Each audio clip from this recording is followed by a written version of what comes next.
Everyone has a dream that fills their heart. A journey they must take. A destiny to fulfill. As close as your imagination exists a magical place where wondrous creatures with incredible powers help make dreams come true. It's the world of Pokémon.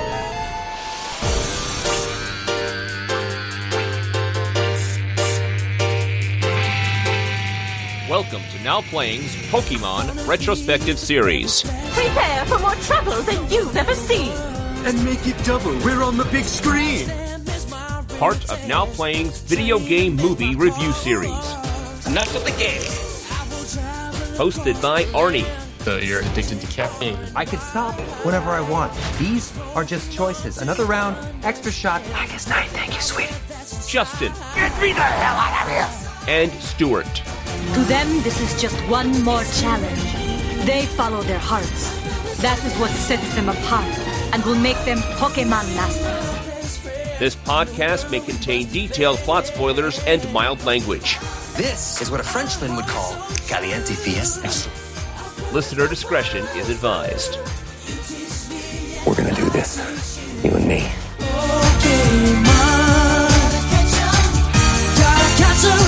Gotta catch 'em all.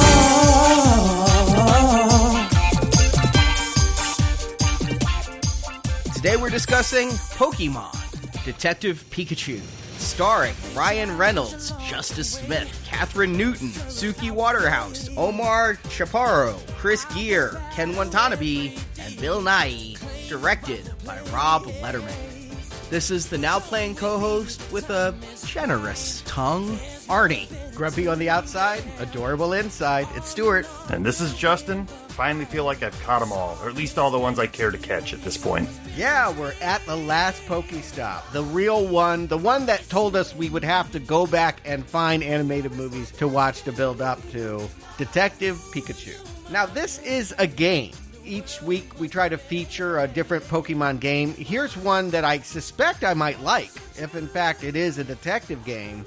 How much of it is a Pokemon game, Arnie? It's weird to me because I had not heard of Detective Pikachu the game before I'd heard of Detective Pikachu the movie. But I went out, I got it, it was for the 3DS, and I was doubly shocked because it came up copyright 2018. I'm like, wow, did they make it in parallel? Did they just release it early? Is it like supposed to be a movie tie-in game like they do? Well, I forgot. Over in Japan, it was released in 2016. It took a while for its worldwide release and to be translated into English, but it's a totally different Pokemon game than any other. And it is the first game to feature a talking Pokemon, where you have a Pikachu who can speak English that only your character Tim can understand. Okay. And Tim's father is dead or missing, and you have to go with this Pikachu and solve mysteries and try to figure it out. And I'm surprised. It involves the drug R and MewTwo, and all right. They really paralleled the plot of this movie quite a bit off of the plot of that game. There was even a reporter who helps out. There are differences, and there's a lot more detail. I loved the style of it. It was an adventure game, and I like adventure games. Yeah, me too. I go back to my favorite of all time, the first Gabriel Knight, The Sins of the Father, and I look at that kind of thing when I want a really good adventure game. I loved how this game personified the Pokemon, where because Pikachu can talk to Pokemon, you can interrogate an Aipom or interrogate a Swablu, you know, and have them just in their daily life. You're not trying to catch anything, you're not trying to fight anything, you're just trying to talk to it. And you see a Aipom hanging out in a tree, but it was so simplistic. It really felt geared for, like, 8-year-olds, like boys' first adventure game. Well, I mean, that might be right. I mean, this might be the first adventure game you play before you graduate to the more adult ones. I mean, Pokemon probably works as that stair step. Yeah, it really did a lot of hand-holding. Pikachu himself would be like, why don't you go over there and do that thing? If you spend too long not doing that thing. And there's a lot of what I call pixel hunting, which I've never liked in adventure games, where you're literally just walking around. You have to search the bushes for a Poochyena. And so I'm going around, like, just randomly running into bushes until it finally gives me the little icon that says I'm at a bush where I can do something. I found it slow, and I didn't beat it, but reading reviews, a lot of people say it's too short and too easy. I would agree with slow and easy, but I liked the story. Just, it didn't catch me in an adventure game way because, like, you found a black feather, and you're like, this black feather belongs to one of 4 Pokemon, and it lists them, and I'm like, well, it's obviously the Murkrow. Yet, I can't just go to the Murkrow. I have to, like, go and talk to all the other birds first and get their feathers, and Pikachu's like, well, this feather's gray. It's not black. It's not a match. And so, I mean, looking at the screenshots, it does look like it is aimed at a younger audience. I mean, maybe like 5th, 6th, 7th graders. Yeah, I just couldn't believe it ended up with so much of the similar plot lines in regards to everything except for the end twist of this movie. And it takes place in this bright daylight, happy space as compared to this movie, which feels like this is what happened to Blade Runner when the Pokemon invaded. Yeah, so it's not a phenomenon. They base a movie on it because it was the property that was out at that time. If they had developed a different game, we might be getting a different movie. Well, they wanted to do a movie that did not have Ash in it. They felt like it's time to move the Pokemon universe away from Ash. All right, I was really wondering that. You know, we had even hypothesized that maybe Team Rocket would show up in here. They're not going to. No, there's no teams. There's no Poke tournaments. I can't say there was no Poke battles. Yeah, they sneak one in here. But that was the Pokemon Company's big feel, was that they needed to bring in somebody other than Ash. And so they had this game that they developed, and they just realized this would be an interesting premise to go for a movie. And the talking Pikachu, apparently that was a concept from the 90s or early 2000s. They were going to have a different anime series where the Pokemon could talk, and they scrapped that idea. But they thought if the concept was right, a talking Pikachu could work. So they spent a long time designing the characters and figuring out the Pokemon and how they would look real life. And then, unlike previous video game movies we've discussed where the company signs off and says, you own my video game, go make the movie, this is pretty much a Pokemon Company movie. You saw the Pokeball logo with the film studio titles at the top. They were very protective of their franchise. They wanted to be sure that this showed it in the right light. They were involved in almost every decision. Rob Letterman had to work closely with them and sell them on a lot of ideas. Rob Letterman, I think what I've seen of his is Shark Tale. Yeah, Rob Letterman is an animator who has graduated to kids entertainment. He made a quasi-live-action Gulliver's Travels with Jack Black and the Goosebumps movie. That one I actually did see, where they tried to throw in all of R.L. Stein's books into one big house party, basically. It worked okay, I suppose, if you like that book series, if you're the right age. I don't know enough about him other than he seems to have credentials for making children's entertainment. And clearly, if you're making Detective Pikachu, you say Blade Runner, but they're not going to go that noir. It's not going to be that dark. Maybe darker than the anime we've seen, but they want to make sure that the youngest audience members get served here. So they found a director to do that and a star to do that. Well, when I say dark, I mean literally it takes place at night and there's a lot of neon in the city. I don't mean emotionally dark. As for the star, you know, I wanted to see this. I really wanted to see Ryan Reynolds go all Andy Serkis and be on the set and doing the mocap for Pikachu. No, much like the Guardians of the Galaxy, they did this whole film and then they got Ryan Reynolds to do voiceover pretty late into the game from what I can understand. They just knew they needed a star to be Pikachu, but the script was what the script was, and there was another person doing the mocap on set and being a stand-in Pikachu. Yeah, I wasn't talking about Ryan Reynolds. The star is Justice Smith in my mind. It's funny that you went there as if Ryan was the focus of this movie. I think you can ignore that he's involved. The advertisements tell you he's the star. But I do think it's kind of what you said last week, Justin, about, you know, you have a son that is now 20-something that used to love Pokemon. They're clearly going for that audience by casting this actor as someone that used to want to be a collector and now has a day job in insurance and has real life woes and is thinking about that time of his childhood again. I think that that's who they're targeting with this movie. People that grew up in the 90s loving Pokemon, drifted away, and maybe they can be caught and brought back to the series. What shocked me, This movie's PG. I forgot there was a PG rating. I thought it went straight from G to PG-13. But they did drop the 13 from this. I think they're going for all audiences. But yeah, I saw this with Marjorie, who, unfortunately, it's kind of like I said, I'm just going to try heroin once for the show, dear. And she's like, well, me too. And now she's a junkie. She got back on the Pokemon Go train and is... Oh, no. This is going to be like Sid and Nancy. All right. You're going to come over and all your Marvel stuff's going to be in the closet. You're going to be with Jigglypuff. And then we went, of course, with Ryan. Your Pokemon friend. Yes. We've talked about him when we did the board games and things. So he had to be at this film opening night. Sold out theater. I couldn't believe it. Every seat taken. Now, I gotta ask, since we don't really have a Pokemon fan on this show, I've tried to play that role, but was he going arms folded like, oh, I don't like what they've done to my series, or was he really excited to see them try this? He was really excited. You said you can't imagine any of the Pokemon people who love Deadpool. He loves Deadpool, and he couldn't imagine anything better than Deadpool as Pikachu.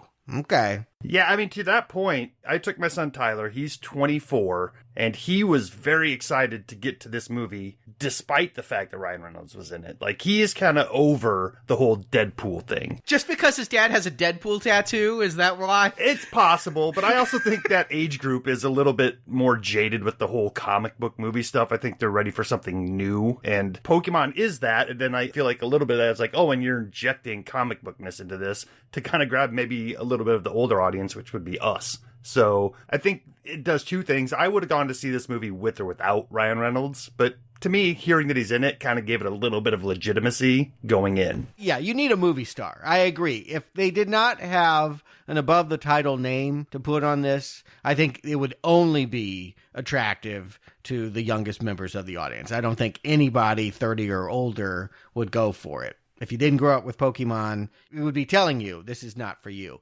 I saw it with a very small audience. I mentioned last week, I bought the first ticket available on Thursday, which was 4 o'clock in the afternoon. I didn't think people, don't they have jobs? Don't they have something to do? There were no children in my audience. There was about 10 people. How many of them were at the Pokemon tournament we went to? One. And I stayed far away. I'm like, oh, don't recognize me, please. I don't want to be like that guy that really screwed up the tournament. That loser that apparently didn't know anything about Pokemon and is now showing up on the opening night for a show. Like, I just felt very, very self-conscious, so I crept into the back. But yeah, they were there. There was also people like holding EVs and wearing caps, and I wouldn't call it cosplay per se, but they were clearly fans, and they were all 25 or older. My audience was all over the map age-wise, but there was a lot of families, I would say. Parents who came, more than one parent. So it wasn't the kid wants to go, you take him, honey. There were both parents and children of all ages. So I guess I was at Ringling Brothers. My theater, we went at the 6:45, so not the first showing in the afternoon, but I was surprised how few kids were in my theater. We had a pretty packed theater. It wasn't to the rafters or anything, but it was mostly 20-somethings and 30-somethings. Not a lot of kids. Yeah, I am reminded constantly, even though in my head this was a property for 8-year-olds, it really is not. It's not exclusively for children, and at this point, it's been around long enough that its hardcore fans are probably 20s. You got to think, hopefully, that they've been able to bring in new fans, and I say hopefully for the longevity of their own franchise. I don't care.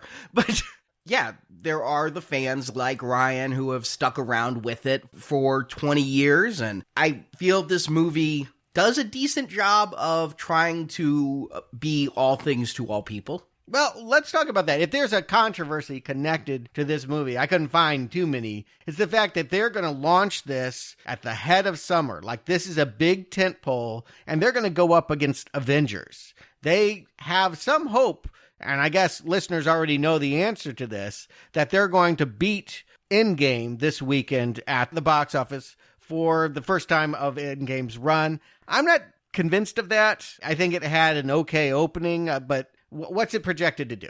They were tracking it at 80 million, if you can believe it. Wow. But we're recording on Saturday morning. They now have a revised estimate of 60 million, and it did beat Endgame for Friday box office. It's the first time Endgame didn't hold the number one for a day. if that continues, obviously Endgame will be number 2 to Ryan Reynolds. Wow. I'm still going to put my chips on Captain America and Tony Stark. I think that while there is going to be some initial interest, I think in America, at least, this is an uphill battle to sell for a major summer all audiences entertainment. I think it will probably gross low here and then do gangbusters in Asia. You know, another slight little controversy was in this week leading up, Ryan Reynolds tweeted out a link to a leaked version of this movie. What? Yeah. And if you went to the link, it showed the actual opening credits of the movie and followed by 2 hours of an animated dancing Pikachu.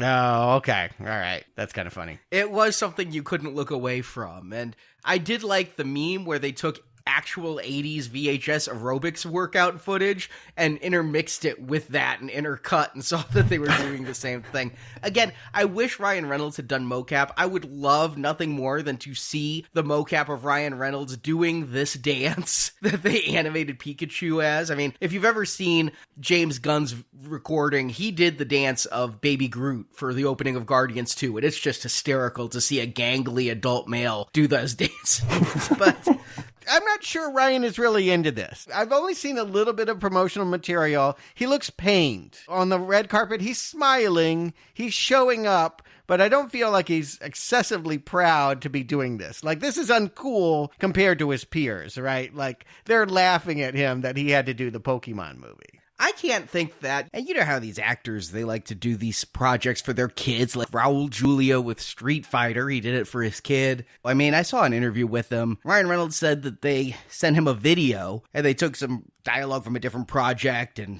synced it to Pikachu. And when his daughter saw that, she like flipped out and was so excited that her dad was Pikachu. He did it for that. But yeah, I'd say he's not as invested in it as he is Deadpool. He's not co-writer. He's not co-producer. They pitched him a project and he did it, and I don't think he's embarrassed. And I'm sure he was paid a ton of money just for 3 or 4 days of voiceover. I'm not talking about why you do it. I know why he did it. I'm saying when it's time to be proudly talking about your work, I don't see that. I see him using some jokes and some quips and hoping that, you know, he can survive this. And you know what, Stuart, to that point, I think you're right in sensing that he's not fully on board with this, and I don't think it's because he's embarrassed of the property. I think he's more embarrassed by like the hipsterness vibe of him doing this that it invites. Like, I don't think he wants to be perceived as, oh, the hipster who's shilling Pokemon stuff, rather than, oh, Pokemon's an embarrassing thing to be attached to.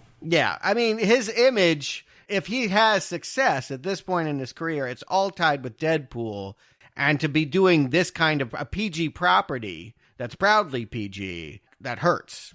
I didn't get that impression, but I don't feel he's invested in it, whereas he's a producer and co-writer of the Deadpool films. Here, he was a hired gun, brought in at the last minute. Obviously, he added some stuff. I noticed when watching this film, some of the lines that Pikachu says that feel a little bit ad-libbed, Pikachu's not on screen for. They did not even animate it. He just said it in the sound booth. They're like, it's too late. Let's just cut to Justice Smith while he says this line. Right. Well, why don't we cut to the plot? And Arnie, we can find out what Detective Pikachu discovers. Justice Smith plays Tim Goodman. Goodman. But I think that name is pretty obvious. As obvious as Ash Ketchum. His life is pretty solitary. Unlike most people, he doesn't even have a Pokemon companion. His isolation comes from his childhood. He was a trophy-winning Pokemon trainer until the death of his mother. His father, Harry, was wrapped up in work, and so Tim went to live with his grandmother and ignore all things Pokemon. This changes when Tim gets word of Harry's death. He goes to Rhyme City to take care of his father's affairs. I was really hoping it was R-H-Y-M-E City and it was full of rappers. That's where I thought he was going. But no, Rhyme City is unusual because Pokemon and humans live there equally. There is no capturing Pokemon in Pokeballs and no Pokemon battles. The city is the brainchild of Howard Clifford, played by Bill Nighy. Clifford has a withering disease that is never actually named, is it? No. And so he researched Pokemon evolution to cure himself. He came back from that research. I don't think he was cured, but he decided he needed to make a Pokemon human utopia. He's also really rich and owner of CNN News Network. but Howard's son Roger, played by Chris Gere, doesn't agree with his father's plans. But back to Tim, he's supposed to be our main character. I'm talking a lot about Howard. In Harry's apartment, Tim discovers a Pikachu who can speak English and who sounds like Ryan Reynolds. But only Tim can understand the evolved yellow mouse. Also in Harry's apartment is a vial of a drug labeled R, which when released causes some nearby Apom to go nuts and attack Tim and Pikachu. Pikachu has amnesia, but he knows he was Harry's Pokemon companion, and if he survived the car crash that killed Harry, maybe Harry did too. No body was ever found, and so Tim and Pikachu start to investigate Harry's death. They're aided in their investigation by CNM intern Lucy Stevens, played by Catherine Newton, and her companion Psyduck. The clues lead them to a research facility owned by the Cliffords. There, the Cliffords held Mewtwo captive, extracting his DNA, using it to create R, which makes Pokemon go insane. They also experimented with Pokemon growth, making giant Pokemon.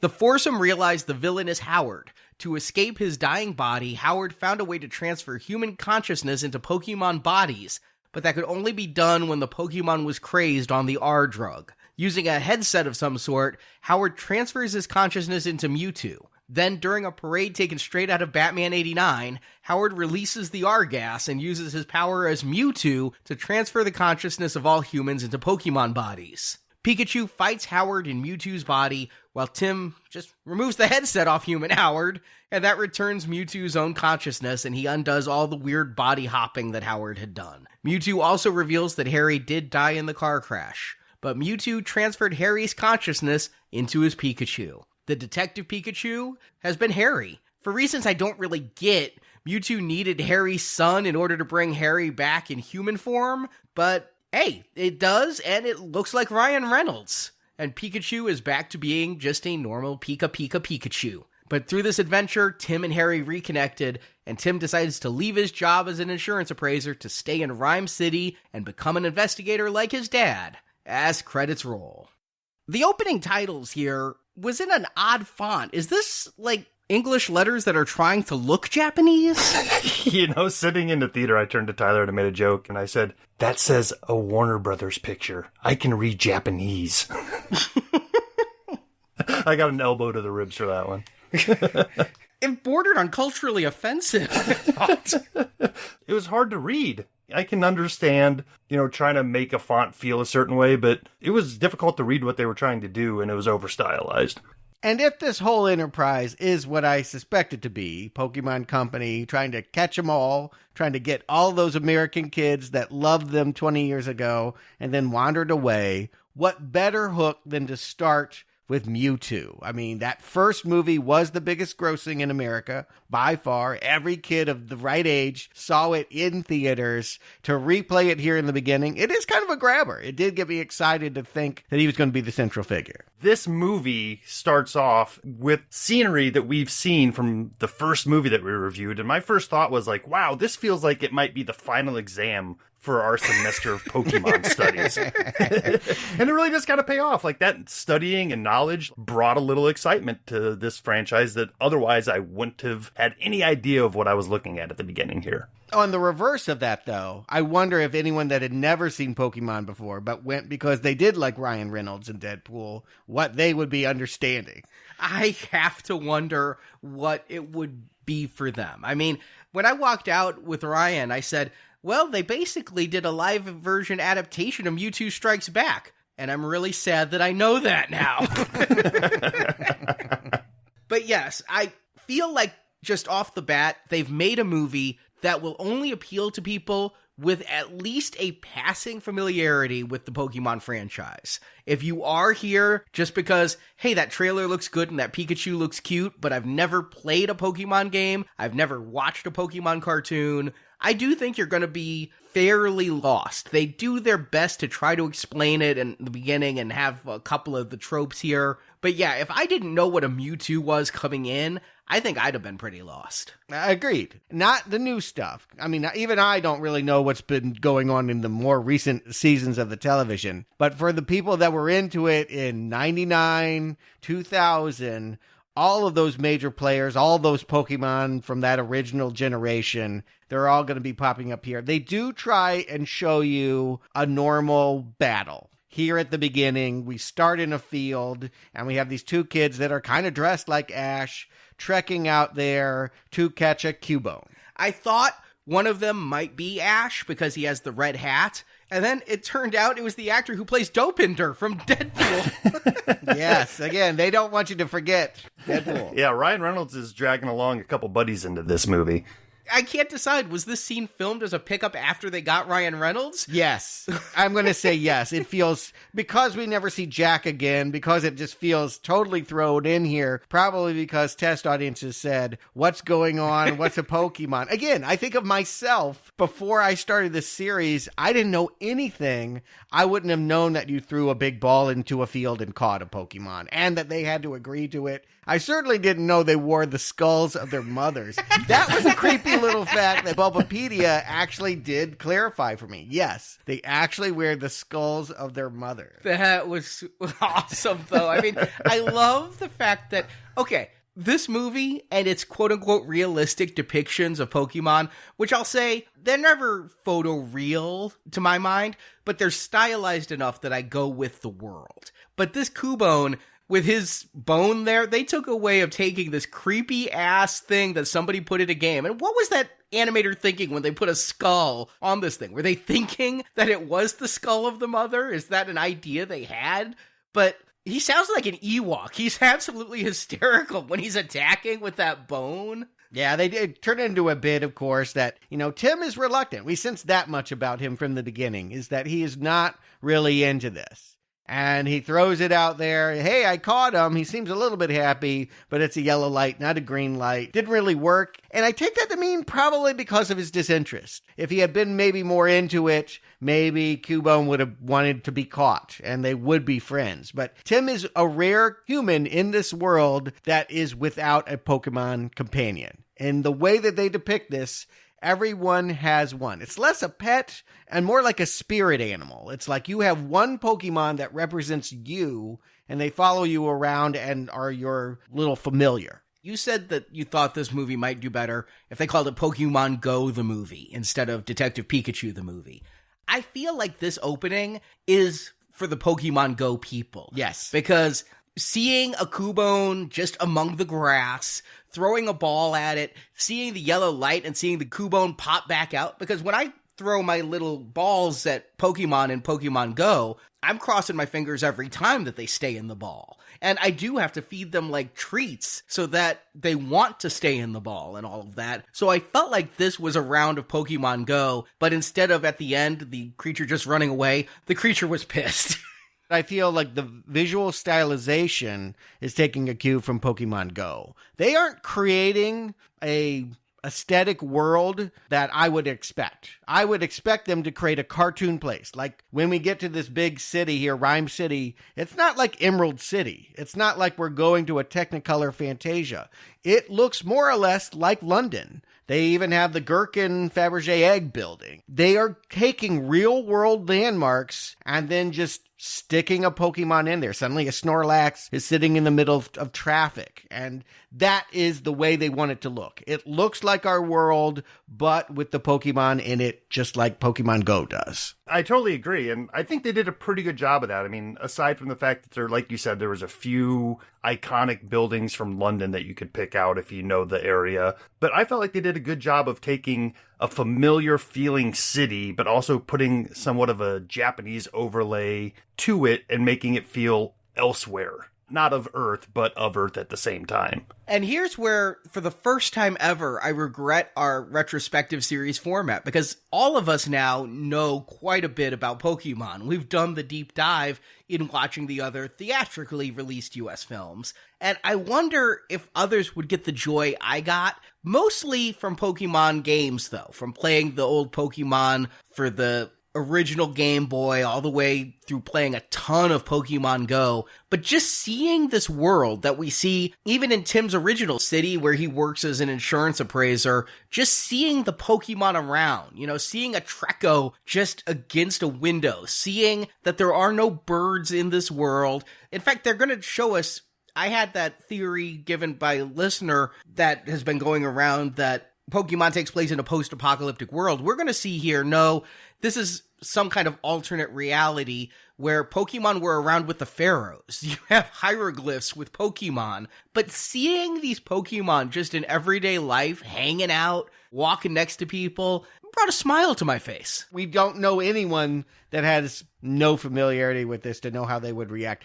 I would argue it's going to feel less fantastical than going to Toontown or some of these animated crossover movies we've seen. They're almost intentionally trying to make it feel ordinary and not extraordinary. Like, you're not going to Oz. You're not going to a mystical, magical place. You live in the regular world, and it just happens to be populated side by side in a utopian fashion with Pokemon. Now, the thing they've engineered here to get Tim on the train to go is a little confusing. His backstory is convoluted. We eventually get it because I'm an adult and I can infer things from quick flashes of his life as a boy. I get the fact that his father moved to the city after his mother died of some kind of disease for reasons, but I don't really understand why he would do that, and then why he would want his son to come with him. The motivation in this movie, not only for that character, but for most characters, is tenuous at best. If you look too much into why people are doing things or what's going on, it's going to fall apart. But if you're along for the ride, you can go with it. I think the thing that, thinking back on it, kind of confuses me, or not confuses me, the real world version of it is that Ryan Reynolds wasn't on board until later on. But I'm pretty sure all the flashback scenes with his dad, they made a point to not show the character's face. But even from behind, that was not Ryan Reynolds at all in any of those scenes. No. Yeah, they make a big deal about he's a man in a trench coat in the rain, and he's the father that wasn't there. And I think it works metaphorically. It works with the idea that after tragedy happens in a family, sometimes people stop speaking to one another. I understand that a dad would throw himself into work and maybe not be emotionally present for his child if his wife died. I get that. But it's strange to think that he would take a job as a detective in a big city far away and then try to reach out to his son 3 or 4 years later. That's not how I read it. I thought that maybe they were in Rhyme City and that's where they lived. I mean, there's the Tim's boyhood room there with the Pikachu bed and everything. I thought that was his old place. And after his mom died, he went off with his grandmother and he left town and he was visiting home. I think you might be right. I have to argue with that because he didn't know where his dad lived. He had to get the card with the address from his partner. Oh, yeah. Yeah, they say it's a recreation of his childhood room, but it's confusing. You'd almost think if this movie wanted to be a shade darker, something bad happened to the mom and the dad became a detective to try and find her killer. But since they want to really downplay all trauma that happens to parents, including the opening car flip, we never really want to focus too much on the idea that there's a dead human father in there. Because they waffle and because they're building a mystery, I feel like it ends up being a little more confusing than it needs to be. But we get the major point, which is that Tim is on a train heading into a city where everyone is partnered with a Pokemon except for him, and that makes him the odd man out. And Pokemon just keep hitting on him. There's Licky on the train. First of all, we've never discussed the Lickitung. There are a lot of Pokemon here that I only know from Pokemon Go that we've never seen in the movies, never had a chance to discuss on the show. Lickitung is a pervert. Every time I see him in Pokemon Go, he's got this flapping tongue. I'm like, who approved this? Yeah, you showed me pictures that I actually, I was like, that's awful that someone would like make that kind of slash. They were stills from the actual cartoon. Yeah. They were just taken out of context that looked like sexual positions. I couldn't believe it. Couldn't believe it. I thought that someone had done something nasty. And no, well, if they did, like the Roger Rabbit cartoonists, they slipped it in there. But I loved seeing the Lickitung and they found a way to downplay the perverseness of that flapping tongue by making him just like Beethoven, a big slobbery dog who's gonna slime Tim on the train. He's just very affectionate. Now, I've already said my guy is Bulbasaur. Arnie, I think you're a Psyduck guy. More so than ever after this movie. Justin, do you have one? If you had to have just one, who would it be? You know, coming into this, not being attached to any of them, like, Yeah, Pikachu does it for me. Like, I always kind of gravitate to the main character for something like this. But I gotta say, I'm coming around to Bulbasaur. Bulbasaur is cute, and I kind of dig the vibe of the Bulbasaur. So yeah, I'm a Bulbasaur guy now. After all of this, that's where I land. I was hoping you were going to say Mr. Mime. I mean, he's great at that. I knew which one you wouldn't pick. And, I actually was kind of won over by Squirtle, too. Like, he's like part of the firefighter team. Yes. I saw that. And like janitors. Like, they can help with the mopping just by spitting up the water. This is where we get all of the fan service, basically. We see all in the background, all the Panchams and the Manchamp and the Snorlax. And if you ever liked any of those original generation, they're doing something here in the background as Tim is walking to the police station. We even get a Snubbull that the lieutenant there has made his Pokemon. I wondered if the Snubbull was going to bite Tim, because he does look so grumpy, and he's just sitting there. He's not growling, but I almost feel like he is. But when Ken Watanabe comes in as the inspector, the fact that the Snubbull like mimics his every movement, the Watanabe leans forward, the Snubbull leans forward. How can you not smile at this? At this point, we've seen enough of these Pokemon in 3D form now that I can make an assessment of how well they're doing it. Because even in the animated version, I feel like there was 5 or 6 different artists with different styles creating these Pokemon. And that's not easy to take a flat 2D object and create it 3D and make it look good. And for the most part, I think they've done it pretty well here. I mean, every single one they've put on screen feels like the animated version, and it also feels like it's working in this real world. I like how they did the hair on some of them. Later on we're going to see a wet Pikachu and things. The ones that have hair, they did great fine detail work on that. I think some come off better than others. There's some effect shots that I go, ooh, that needed some work. And indeed, it may have been like we ran out of time or we farmed it out to the wrong effects house and they didn't do as good a job as another one. But by and large, yes, I buy the fact that humans are living side by side with Pokemon. What I'm feeling, though, it's strange, is I'm still feeling that kind of zen calming of the anime cartoon. Looking at Roger Rabbit, those animated characters work overtime to try and get in your face and win you over and be the center of attention. They're in the spotlight. Here, these characters are much happier just being side by side, not drawing attention to themselves. You have to do the work to look for them.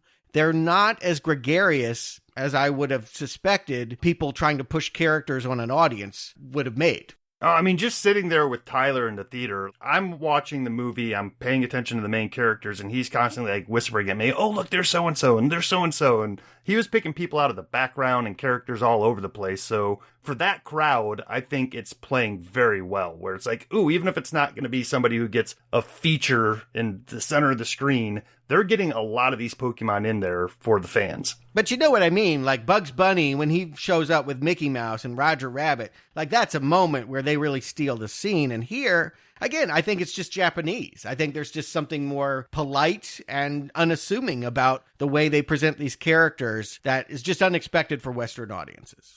I like that, though. That's what I really grooved to, is it feels more real. If these things were constantly disruptive and in your face and blowing things up and all of that, if Psyducks were exploding all over the place, I never knew Psyducks' heads exploded. Yeah, do you still want this one? I've got to ask once we get to his big moment. More than ever. Okay. But I think that wouldn't work. You'd have to have them in zoos, right? There's a reason that we allow birds to fly around us and we allow snakes around us, but we don't allow tigers around us, right?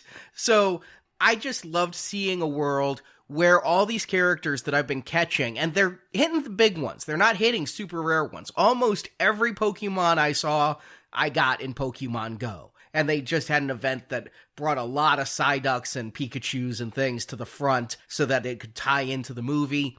But it's tickling me in a way that is pure fan service. I hate fan service normally because I look down upon it, where it's like, that's just such an easy lay, you know? But yet here I am getting laid because I'm like, this is my champ and he's a freaking traffic guard.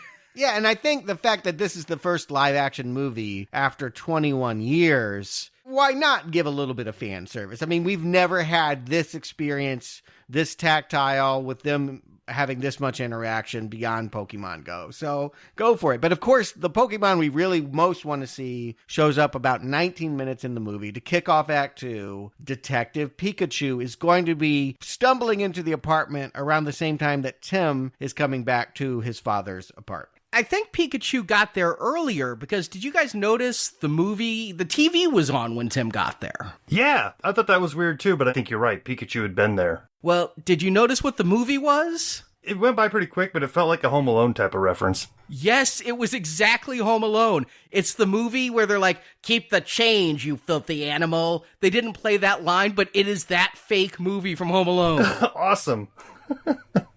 I have no idea why. It doesn't foreshadow anything. But they brought that in. I guess Home Alone is in... Well, no, they had dogs in Home Alone. They can't be in the same universe. Yeah, no. You know what? The fact that it's Ryan Reynolds, it's neither an asset or a negative. I actually end up thinking it's an asset at the very end. When they actually are going to use the actor, I think it's helpful to know that it was him all of this time. But kind of like when a famous person goes on Sesame Street. They're doing themselves. It's more casual. They're not really turning on their star wattage, and I'm not having to deal with Ryan Reynolds trying to be excessively funny. Oh, and again, Pikachu is not going to try and steal the movie away from this actor, Justice Smith. I can totally agree with that, Stuart. Like, being a guy who likes Ryan Reynolds and his brand of comedy, I don't feel like it's necessary here. Like, I almost feel like whoever they got to play Pikachu, I would have been accepting of. It's not like Ryan Reynolds took ownership of this character. Now, every time Pikachu's on screen, I need Ryan Reynolds to be that character. But you're right. It's also, at the same time, working just fine. If Pikachu's going to talk, I don't mind having him be kind of quippy and funny and a little bit sarcastic. I like the attitude they gave Pikachu here, but watching the trailers, I thought it was all Ryan Reynolds, right? The caffeine addict and all of that. I thought it was stuff he was bringing to the character. That's stuff from the frickin' video game from 2016. The Detective Pikachu back then's this caffeine-addicted wise ass. I couldn't believe how it was almost like they sat and made the game and were like, if we got Ryan Reynolds to do this, what would he be? Yeah, I mean, who knows? Maybe they saw the first Deadpool and said, how can we make Pikachu more like him? I don't know. That seems unlikely. But I think we're all saying more or less the same thing. Ryan Reynolds is okay in this. Is that the best you've ever said about Ryan Reynolds in his entire filmography? Is it killing you to give the praise of okay? I can say he's... No, actually, the truth is I usually root for people. Even when I don't like them, I want to be proven wrong. I want to see that they have a side that earns them the star power they get. And I get Ryan's appeal. It's just I have a trigger where I don't like to see immature middle-aged men. At this point in my life, it's something I don't always find charming. But yes, I'm going to give him the compliment that he is adequate and neither an asset nor a detriment to this movie. I'll agree with that he's not an asset in the way that I thought he would be either. And I do think this is a result of him being brought in just to read lines that were already written and the animation mostly already done.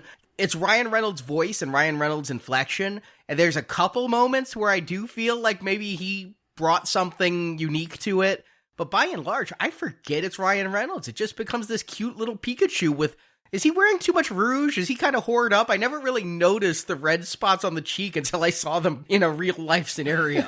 Yeah, you do look at the Pokemon differently now that you can see them in this way. Right now, I think the thing that's overshadowing all of this is I'm finally getting something that I said I've wanted from every cartoon movie. Tension. Adult action. Things that are actually scary and traumatizing to children. Justice Smith's Tim has searched the apartment and found a vial of purple gas, accidentally released it. It floats out the window. There were these cute little, they're like these monkey Pokemon, 8 palms. They breathe the gas, and we can tell just within instants. They've gone purple Smurf. They got the eyes, the gnashing teeth. They bust in there, and I'm thinking, wow, we are actually going to see violence against humans and Pokemon committed by cute little things. Something this series has never done. Now, the purple gas sprays in Tim's face, too. And, I mean, that's our red herring, right? We're supposed to think that's why he can talk to Pikachu is because of the gas. Right. And that's not going to be the case. But nobody has ever been able to converse with a Pokemon in history, so this is a big deal.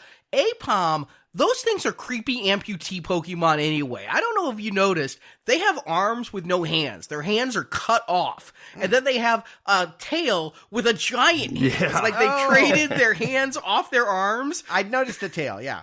And so I'm like freaking out because I never really, the amputeeness of them has always bothered me in Pokemon Go, but seeing them like swing from things and use their little stubby arms to catch things, I'm like, oh my God. Yeah, they're creepy characters to begin with, and then to have them all amped up and on this R juice, man, it was pretty invigorating to start the movie with a little bit of a chase. You know, they're running up the building and slamming doors and all that stuff, and it's a good way to inject a little bit of action into this otherwise meandering story so far. And I do think at least American kids today, even young ones, are accustomed to this level. Like, the show would never dare to go this intense, but maybe it should. Maybe this is a signal that they can trust their audience to do that more. You know, they run up on the roof and they go down a garbage chute. By the time the things get down onto the street level again, we can see it's worn off. It's a temporary thing and it's all over. And the only one freaked out about it is Tim, who's now covered in soot and running around trying to convince anyone that will listen that Pikachu is talking to him. I love the few times we hop and see an external person's perspective of Pikachu, and he's just like, Pika Pika! And that girl, you're adorable. You're adorable. I mean, that I felt was a little Ryan Reynolds-y hitting on that girl, but I find Pikachu to be incredibly cute here from the outside. Yeah, this is a good scene. This is a good way to let us know as an audience that what is happening with Tim and that the fact that he can understand Pikachu and Pikachu can understand him is actually happening without it being overly done to the point where it's like, yes, we get it. These two aren't supposed to be able to communicate like this, but it's happening. It's done so in such a way that I enjoyed the setup here. I mean, as they're walking through the underbelly of Rhyme City and going past the cafes and booth, I think it works well here. Yeah, this is the Blade Runner part. I don't feel like much of the movie looks like Blade Runner, but in this moment, they're clearly referencing Ridley Scott and the neon and the fusion of Eastern and Western influences in the architecture and all that. I want to give a shout out specifically to Justice Smith. I actually think he's really good in this movie, and I didn't know who he was. I had to look him up. I'm like, is he some unknown Will Smith scion? Like, is he like overshadowed by Willow and Jaden and all of that? It's not in that Smith family, but he's quite good. We had seen him in that last Jurassic World movie, basically doing this kind of comedy bits, and he's good at that in a kid's sitcom way. He's got all the pratfalls, all the faces. He can do all of that stuff. But when he has to get emotional, when he and Pikachu go back and he sees the replica of his room and he has to have these moments thinking about the dad and his complicated feelings, I think this actor sells these moments very, very well. And again, playing off nothing. I don't remember him from Jurassic World. I mean, I saw it once in theaters and I didn't like it then, so I've purged it. But this guy is good. I'm surprised. I don't know many of these cast members we're going to talk about. Bill Nighy and Ken Watanabe. Those are the two I do know. It's easier to say the ones I know than the ones I don't. If I didn't just name them, then I don't have any idea who these people are, even if I've seen them in stuff. Mm-hmm. And so I'm surprised that they do as well as they do. I think I'll be seeing them again. Yeah, I'm right there with you. I don't know the majority of these people except for the big names that you just mentioned, Arnie. But yeah, Justice Smith does a great job here. And I also kind of fear that, like, he's going to be one of those actors that, like, keeps getting work and maybe even some leading roles, and I'll just never remember his name or his face. It's like every time I see him, it's going to be rediscovering him again. Maybe. Yeah, he could graduate from this. I mean, Tom Hanks, he started out in sitcoms. What I'm saying is I get the sense that this guy could be that good. He could go on and find real dramatic work, and in varied ways. He's shown me comedy and drama in this silly little movie. He's done more than is asked of him in this film, and I want to celebrate that.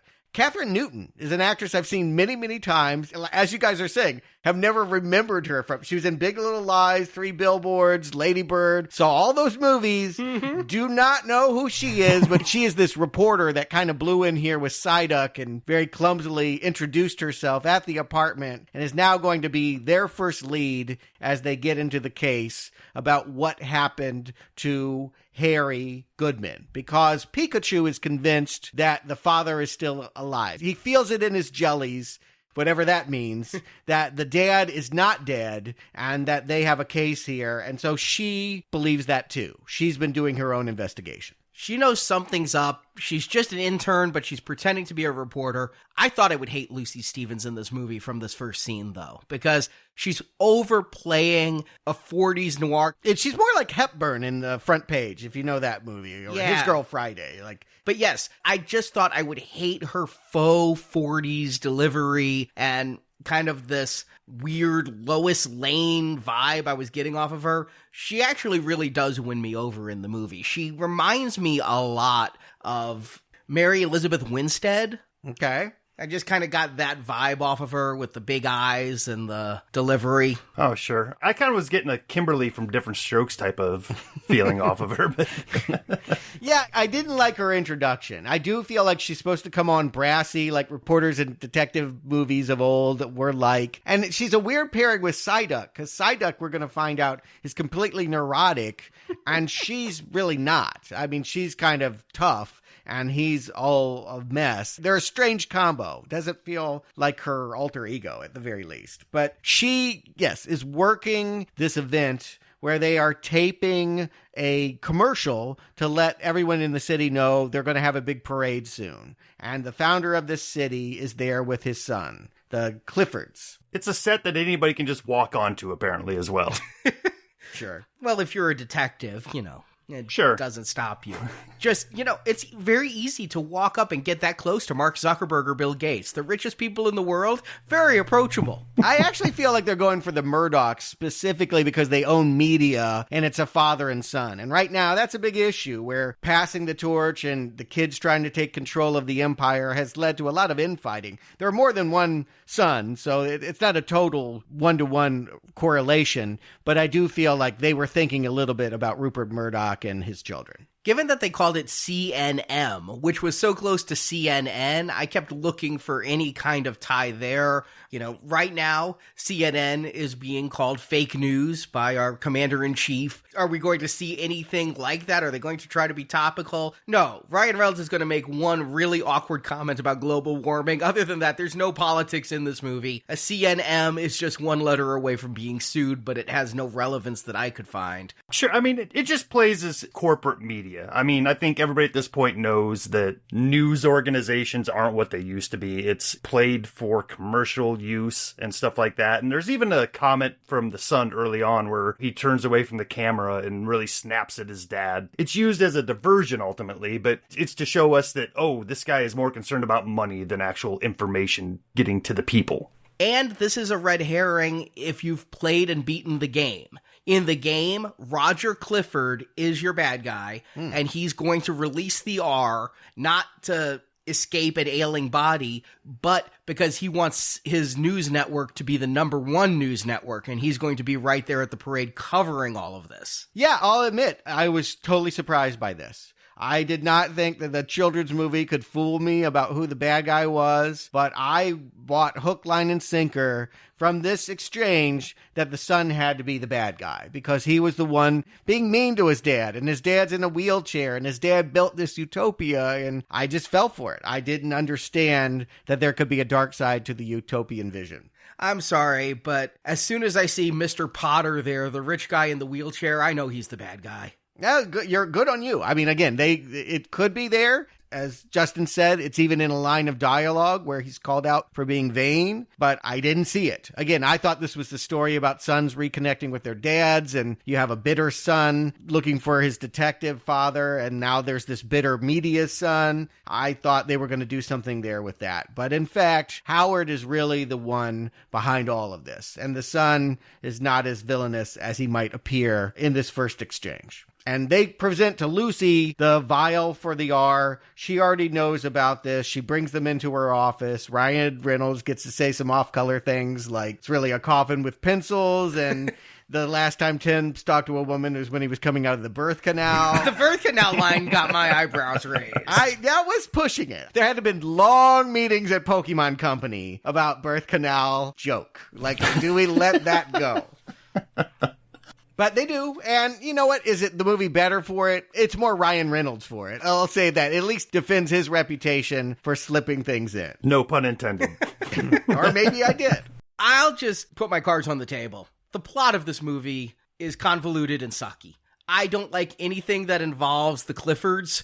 A couple of the things they do, like with a Ditto, are clever, and we'll get there, but this entire plot that involves Mewtwo and everything, it's just too much for this movie, I think. I feel like they tried to go too big and too epic, like they're sitting there and like, we're spending $150 million making this movie. Don't you know we have to put the entire Earth in danger? I mean, I'm surprised there wasn't somebody in a creative meeting saying, so how are we going to have a beam that goes up into the sky? But it didn't need to be that. It could have been a very small personal detective story, and I felt worked better. Because in the end, Harry and Tim's relationship to the plot they're uncovering is tenuous at best. I like it because it surprised me. I thought I knew what it was. And they took twists that were kind of hard to follow. Again, they were kind of adult, convoluted, sure, but as someone that watched all of the animated movies, they're always convoluted. I always walk away going, I'm not sure what really happened, but I more or less get the gist of it. And that's also true of this movie. Everything was convoluted, yet it all made sense. But I think the detriment to all that was everything they tried to do was short-shifted then. I mean, the motivation of everybody seems suspect and just kind of hand-wavy once we find out where it's all heading. And it raises bigger questions if you want to dig just below the surface of what they're saying about these characters. And that may be true, but I mean, I feel like go watch Solo. Go watch a lot of big Hollywood movies that got rewritten and rechanged and all of that. And they're all full of these kind of convoluted. It's no more sloppy than your average summer blockbuster entertainment. And it's going to live or die by the enjoyment you get at each stop along the way. Yeah, and that's something that disappoints me about summer blockbuster entertainment. I mean, listen to our review of Suicide Squad or Justice League. I mean, and I don't just mean to pick on DC, but those are the two that came to mind. But even, yes, there are some Marvel movies that are equally convoluted. They just would have been better keeping the story more personal. But they felt like they had to bring in Mewtwo and body swapping and all this stuff. But the following the trail, the following the clues, I like. I like it when they follow that vial of art to the docks and, oh, my favorite scene of the entire movie, Mr. Mime. All right, I didn't even know this until this movie. I just never thought about it. But do you know how weird Mr. Mime is? He doesn't wear clothes. Those things that look like clothes are just bulbous, colorful growths on his body. Oh, interesting. That makes it even worse. Yeah. I had him, again, keep in mind, when I was in the tournament, he was one of my guys I was throwing out there. I'm not a fan of him just for that, because he really can't hurt anybody that much. But here, they've jiggered it so that when he's inside his box doing his mime thing, if you run into that box, you'll hurt your head. It was a good way of taking his actual combat power and using it in a fun way. But this was my Poke controversy of the week. The Pokemon Company was not pro Mr. Mime in this movie. They thought that people did not want to see a live-action Mr. Mime. They thought that it would be pretty horrifying and just look like an oversized, colorful baby. Wait, the company that made him are, like, ashamed? You heard what I said? There's all those rumors about Mime and Ash's mom. I mean, the company knows that people like Justin are weirded out by Mr. Mime. Mm-hmm. Okay, interesting. I can appreciate their thought there, but I tell you what, the movie does this character justice. It doesn't bring me around on the character itself, but this scene was fun. I enjoyed what they did with it.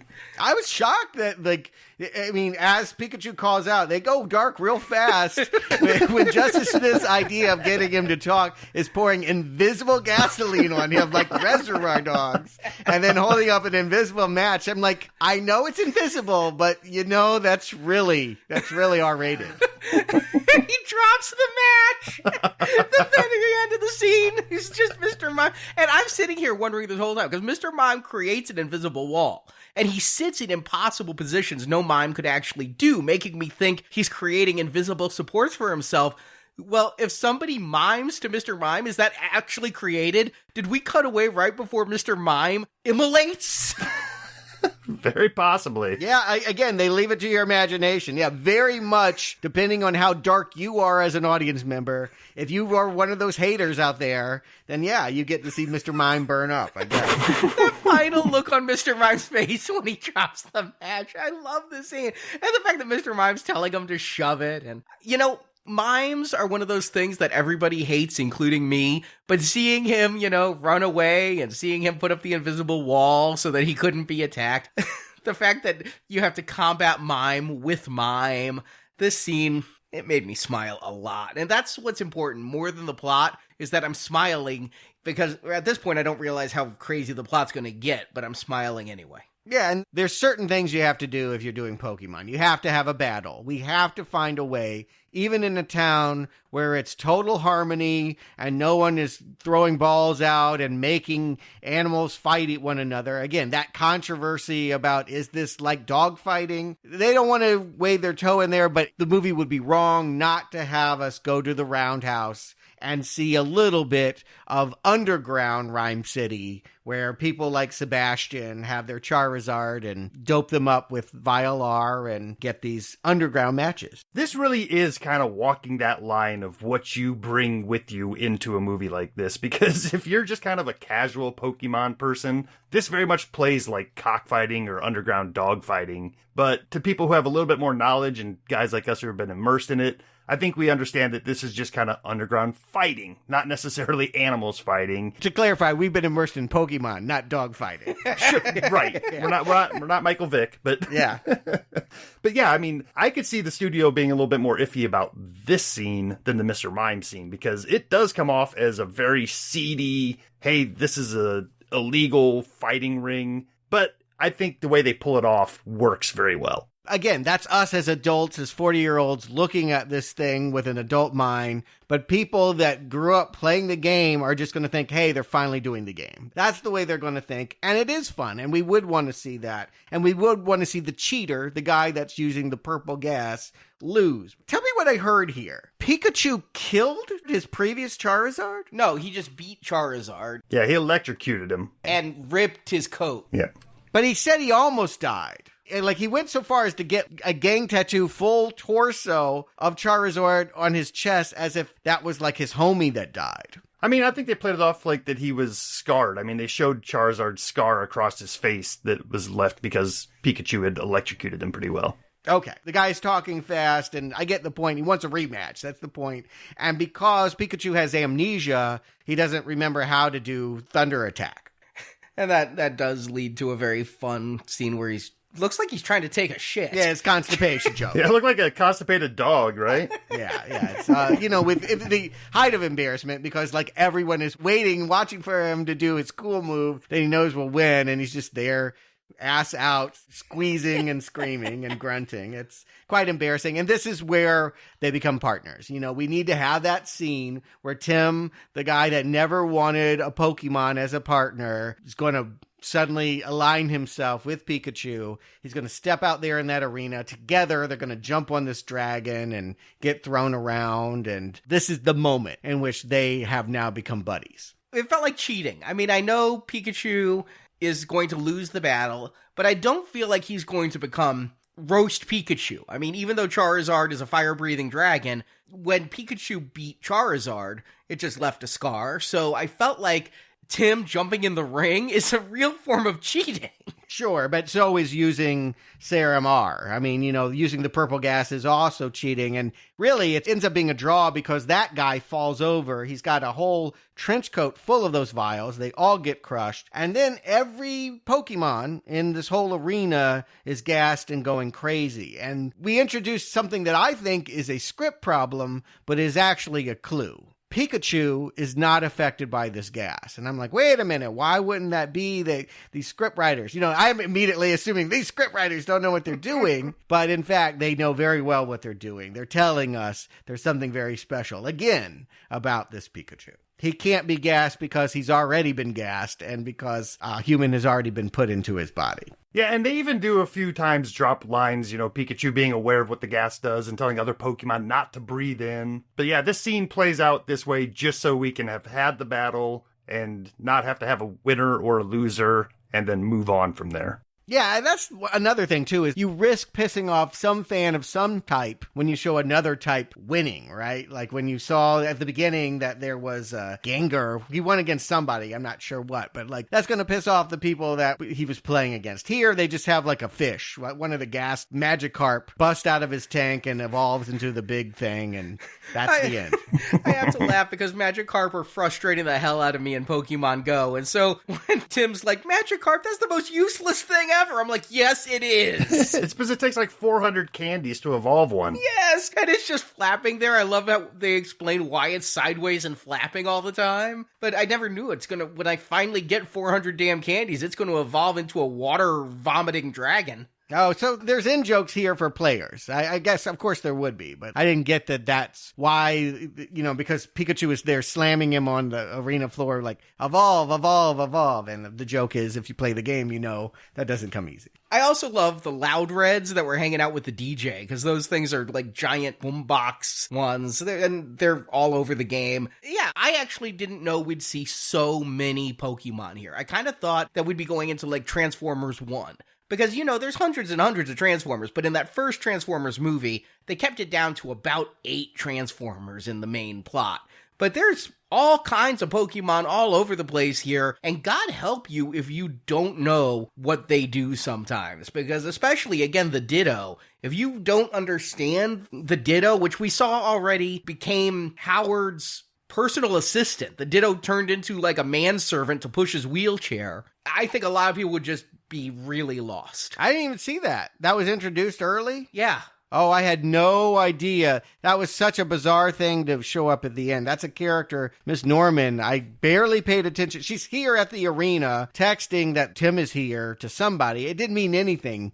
And so when she ends up being something at the end, I was like, I don't get it. The pink in her hair was supposed to be the clue, I guess. Right. Yeah, that scene at the TV studio ends up being very chock full of plot devices that will be used later on in the movie. I think it's very dense with information, and on a second viewing, that'll become really apparent once you know where we're headed with this movie. But yeah, if you don't know what a Ditto does, even that scene there showing what happens doesn't necessarily explain it. No, I get it enough at the end. I don't want to belabor the point, but this arena scene, it wraps up cute. Again, it's a joke where they all get washed away by a fish, but it also introduces the idea that there is a gas that could make Pokemon, I think, attack human beings and kill. This is now like getting kind of scary here, where we think, well, maybe the dad was killed by his Pokemon. I don't know. My mind starts racing about all that's possible. Did they eat Diplo? I don't know if you noticed, but the superstar DJ that is playing this arena, that is actually one of the hottest guys in music right now.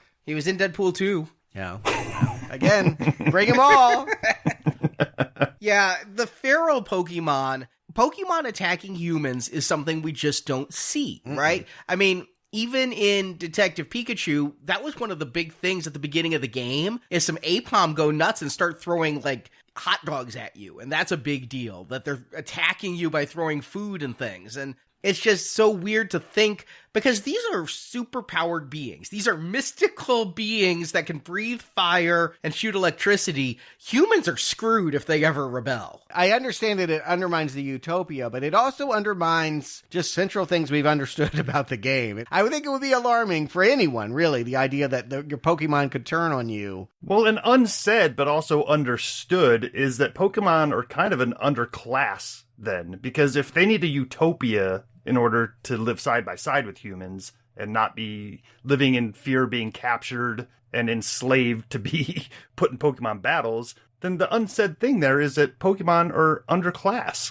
Yes. It gives all the haters and all the people that have had problems with Pokemon some ammunition. I do think they cede some of the argument that, yeah, you're right. We have glamorized animal violence by our game. But then we're going to get Tim going back to Ken Watanabe, Lieutenant Yoshida, trying to convince the cops. We always have this scene in virtually every movie, right? Telling the cops, there's something amiss here. And the cops going, go away, kid. Yeah, I thought at this point they were telling us Watanabe was in on it, whatever conspiracy was going on, because he's like, why are you still here? And he doesn't believe that he can talk to Pikachu. He's like, well, this is just your grief and a manifestation of your damaged psyche. And then he really shows him the footage that this is your father, this is the car, he is dead, dead, dead. And this is where Tim realizes maybe he did wish to have connected with a live father, that he didn't come here to bury him. Quick aside on Ken Watanabe, Justice Smith, to prepare for the role, went and watched the first couple episodes of the Pokemon anime,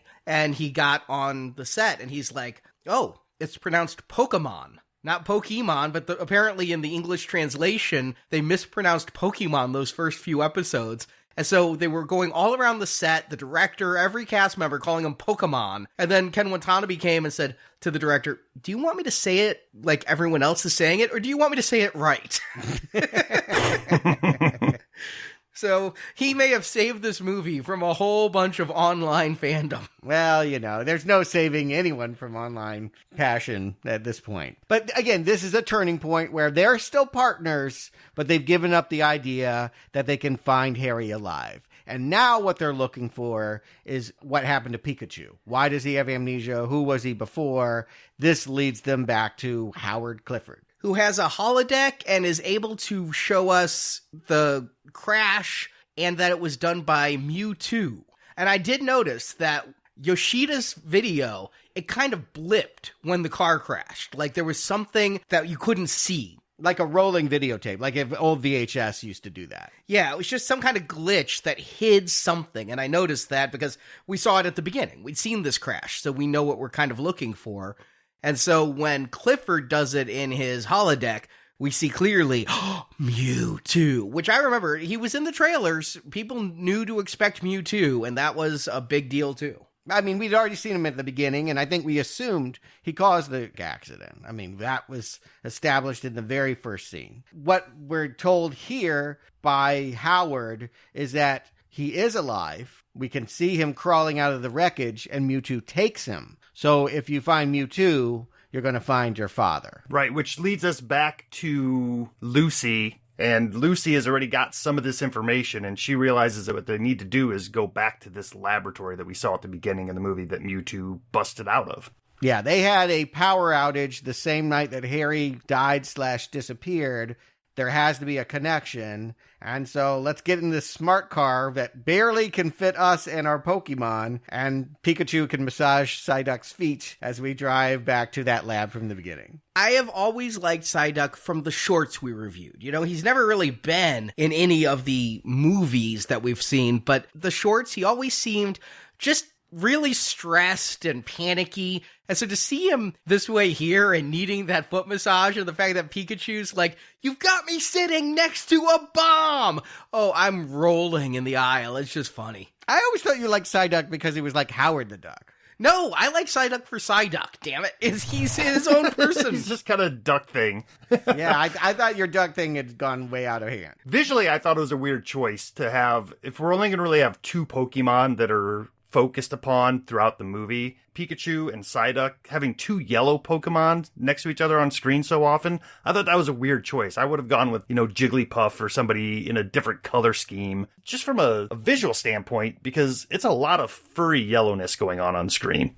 Yeah, but you know what? People like that. They're more cuddly in that way, and so maybe they can sell more dolls. I don't know the economics of it all. I do know that I'm getting a little tired of watching screens. This is a trope that happens in any detective story. You're trying to figure something out, and people end up reading files. And, like here, it's like we're just going to replay videotapes of what people have done before. That's not really a great way of explaining what happens. Usually you want the detective to detect. You want them to put one and one together and figure it out. And here, these are just people that walk into a lab, flip a switch, and just replay what happened with the MewTwo breakout. The amount of misdirection they try to do in this movie is also a little frustrating. Because here, we're going to think Pikachu is evil because Pikachu helped MewTwo break out and MewTwo told him, you did well. Not only that, but we're also told that Harry was the one that captured Mewtwo. Like, they have not written the first movie out of continuity. They said long ago, we made a Mewtwo in Kanto. He escaped, so they're acknowledging that anime is in continuity here. Harry was the one that went out and captured him for us so that we could work on him, extract his DNA, and from that we made, well, we could all have guessed that purple gas. So they're both bad. This is both Pokemon and Sun realizing that they're connected to somebody that was a betrayer. But yeah, Mewtwo at this point is only understood as a villain. We have not seen that there's a sensitive soft side to him. And that information, I think, helps play out in the long run of this movie, but it wasn't readily apparent on a first viewing, at least to me. Like, I wasn't sure that Mewtwo's original story from the anime still stood in this universe. I thought maybe this was the end result of Mewtwo being made in this tube and breaking out, much like we saw in that movie on a different timeline. Yeah, right. They were doing their own twist on that storyline. But no, this is not that. It is in the dialogue. It's not clear. I agree. It's not readily apparent. But what I heard in dialogue was that he was recaptured by Harry. And would he really do that? And why would he do that? Some of these questions don't get answered, as far as I can tell. I don't know why he would have done that, if indeed he did. But there is a lot of, as you say, Arnie, misdirection to get us to think at this point that these are people we should not trust. And this is really going to impact Pikachu's ability to work on this case. But first, they have to just escape this lab because we think Roger has opened all of the containment units for all the genetically modified Pokemon, and they're going to attack Lucy, Tim, and Pikachu. Yeah, which leads to a chase into the forest or the woods, which was kind of exciting. They built it up a little bit in the lab, and I'm not being a Pokemon guy, I can't remember the name, but it was Terra something or other, the turtles that look like they have a landmass on them. Yeah, Torterra Garden, they're basically, just turtles that have been laying there so long that they have shrubbery. And then there's Greninjas. I'm maybe mangling that pronunciation, but they are the things that look like frogs with tongues wrapped around their face that can wrap you up in those tongues as well. This is the moment the movie takes a turn for me. I have been enjoying it, and I've been into the mystery the whole time. And it's not this scene specifically, but it's this moment of the movie where I just start wondering, what am I watching? When it starts becoming an earthquake movie and a natural disaster, and they're running on the Toteras, but you don't know that. And there's some really bad compositing going on here. There really does not look like the people are in the middle of the scenes they're acting. And Tim is making a leap for his life that he barely makes. It just feels like it's out of a different movie that I did not want to watch. It feels like something executives insisted needed to happen now because we haven't had enough action for American audiences. I do now see the wisdom in why the anime never went this route is because it feels pandering. We're having action for action's sake. It feels like it could have been from any Nickelodeon movie. The Turtles movie that we saw recently, I feel like has a scene very similar to this, where they're like skiing down some mountainside or something. For no reason, we have all of these characters in action, and maybe it's exciting. Maybe it does deliver on the adrenaline. I actually do think when you watch the mountains flip up and Inception style become the turtles with the big eye, that's really remarkable looking. It's a good effect, but to what effect? Why did all of this happen? So that Pikachu could get hit by a rock and need medical attention? There needed to be more to transpire out of this moment. Yeah, more than anything, I'll agree with both of you. More than anything, this scene is there to inject some action into this movie and play fan service to show us a bigger Pokemon than we've ever seen before. Which, yeah, it's cool on a first viewing. I just don't think it helps in the long run if you're gonna be the type of person that wants to immerse yourself in this world and watch it over and over again. This scene is gonna become pretty rote and pointless over time. And the fact that Pikachu is now, on the verge of death? He's going to die. And so Tim is going to beg a Bulbasaur for help, and Pikachu had previously said they don't understand your words, but they understand your psychic vibes or something. Well, your intent. I mean, I think that's true when you're in a foreign country and you don't know the language, is that people will help you if they can tell when you're lost. There's a language that we all share through body language, and what they can tell is he doesn't want to lose Pikachu too. I thought that was an important line, that he has had a lot of loss. If you think about the fact that he's lost his mother, not sure Gran's still alive either, the person that raised him, then to lose the dad, now the dad's Pokemon that he bonded with. Yeah, this guy should not lose another life. And so we have this kind of melodramatic moment where, it's got my dude. I can't be that angry at it. But Bulbasaurs are going to lead them to a rock along with some flying mushrooms. And we will find out that Mewtwo is at least sometimes benevolent. He will bring the electric mouse back to life. I thought at first maybe Bulbasaur had some healing power. I know he's got some tentacles in him he can fire out. And he's got the bulb on his back. Maybe it's a magic healing flower or something. And then we see the mushrooms. I'm like, okay, so the Bulbasaurs are just leading you to the mushrooms and the mushrooms are going to heal. I was wondering who's going to heal Pikachu. I was expecting a medic. I actually thought we might find Joy. Mm-hmm. Maybe Joy, yeah. But it turns out, no, this is how we are introduced in person to Mewtwo, who has been saying things like all humans are evil and yet is going to help Pikachu here. Yeah. It was a disappointment for me, because I thought we might be going to that secret garden, my favorite episode of the TV show, where the Bulbasaur refused to evolve and we saw that satanic ritual. The fact that it's Mewtwo is right. This is the moment where we need to spend some time. Really, we needed to have them align with Mewtwo. In this moment, that's what needed to happen. But he gets yanked out of it very quickly because Roger is there with some Pokeballs. And he never gets to clarify his statement. Humanity is evil, but there are some good people on both sides, is I think what he wanted to say. I don't know if I feel better about that. He still thinks humanity is evil. But the point is that he wanted to help Tim and his father and will not be able to because evil Roger has captured him. Convoluted? Most certainly. But again, I ask you, more convoluted than the movies we've already watched? Not necessarily. More convoluted than some summer entertainments that we parse our way through? No. No, and it makes it play bigger than I would expect this movie to play. Having a twist like this, no matter if you see it coming or not, I think is good for this type of movie where I didn't have a lot of expectations coming in, but to have our expectations subverted and the benevolent man who's made this city end up being the guy who's causing all this problem, I think is good for this audience. If you grew up with Pokemon, you're not getting these type of twists in the movies or the TV shows. So I enjoy what they're doing here. Enjoyment is such a tough word when we're talking about Pokemon. I play the role of a fan. Am I really a fan? Am I really enjoying this? I tend to try and be in the perspective of someone that is more into it than I myself as a 45-year-old man would be. But I have more or less been with the movie, and I am finding it twisty how they keep changing it up. I mean, again, I did not suspect that Howard was bringing Mewtwo back to him, that it wasn't Roger, that, it looked like Roger,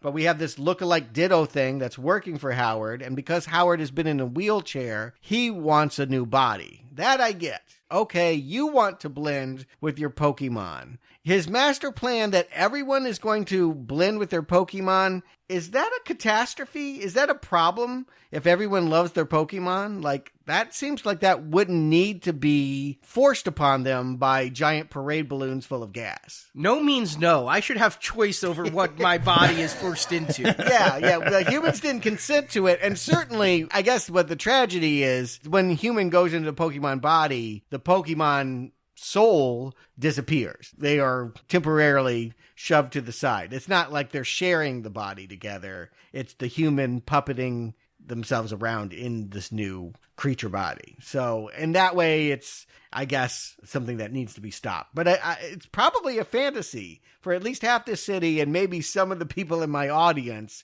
The idea that, hey, I could become my Pokemon would not be this nightmare scenario they want to play as a climax. I don't know. I think Justin trapped in a Mr. Mime or me trapped in a Lickitung would be pretty nightmarish. That wouldn't be your characters. You and a Psyduck, him and a Bulbasaur. That's what they're saying. Your best friend is now going to be a composite of you and him together in one form. Not the worst thing. If that's your only friend, maybe. Listen, I love my dogs. I don't want to be my dogs. Agreed. It's weird. It takes it to a weird place. I don't know how to talk about this. I agree. I as much as I love my pug, I would not want to be in my pug's body. But a 10-year-old might. That's a fun fantasy for a 10-year-old to think about for an afternoon. But you're right, Stuart. This is one twist, one convolution too many. Like, they could have focused more on just defeating Howard and releasing Mewtwo from him, rather than this whole extra parade thing where we're afraid that everybody's going to get turned into their Pokemon for some reason. Like, there was no reason for that. Yeah, that he is now in Mewtwo, the most powerful Pokemon, and can fly around and do Mewtwo things. That's evil enough. What would he want to do now that he's in a powerful body? Given that he's been in a weak body, that was what started him on the journey to meeting Pokemon in the first place and creating the city. What does he want to do now that he's powerful is something we could have understood if we ever really got into the psychology of the character. Mewtwo has the power, magical powers, to transfer human spirits into Pokemon. But Howard doesn't have that power. He's putting on this thing that looks like the Force Trainer toy from Uncle Milton. Yeah. And he's just projecting into Mewtwo. It's a really simple solution when Tim just comes over and knocks it off his head and it's done. Yeah. It needs to be simple, and we know that that's how it's going to be, but we have a lot of running around to distract us until we can get to that obvious conclusion that Tim is going to have to battle the Ditto that was the assistant that can, it was kind of fun. It can turn into any Pokemon. So he's just constantly outmatched because a new Pokemon is coming at him in Ditto form. And Roger is actually exonerated. He was not the awful son we thought. He's tied up in the closet. He doesn't agree with all of these things that are going on. Pikachu, again, doesn't seem affected by this gas. Why is that? He's running around on the balloons while everyone else is being vaporized and turned into their Pokemon. I thought he was holding his breath because he was riding a Pokemon and he's told them to hold their breath and they didn't. And so I didn't realize he was immune to the gas. Right. Yeah. Again, I thought it was weak writing, but in fact, it's clever. And that right there is why this story goes the way it does, is because we need something for Tim to do in the climax and something for Pikachu to do in the climax. So without these parade balloons with the gas in them, there's nothing for Pikachu to do. I suppose we could have Pikachu and Tim fighting in the office together, but it feels like the whole end was written so that we could have two battles going on, just because that's what happens in these types of movies nowadays.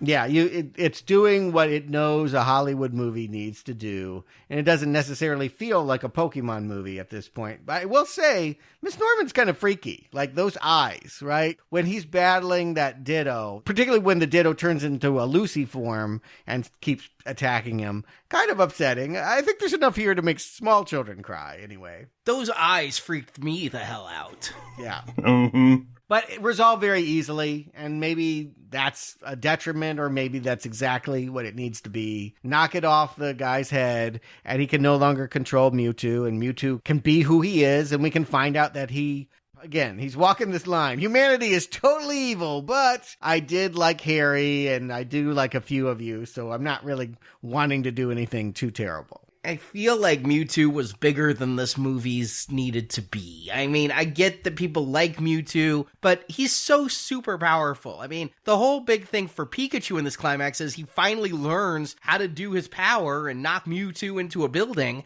and Mewtwo just brushes it off. I mean, that's not very triumphant for Pikachu. Not only that, though, he didn't do the thunder attack. He did some other trick that Tim told him to do. It's really what they're trying to tell us is that he and Tim are becoming closer and closer. Because right before this climax, we saw them split up. Pikachu was in a self-hating mode. He went off crying, singing the original theme song to the TV show and saying, "Woe is me," and then realizing when he got to the crash site that Mewtwo didn't cause it, that it had to have been Howard. The subtext is that Tim and Pikachu need each other. And the fact that it's going to be revealed here now by Mewtwo that Pikachu is the dad is kind of nice. It's the right human message for this story. You know, if I came across a talking dog, I'd probably be a little weirded out and maybe not have full I would faculties. hope very weirded out.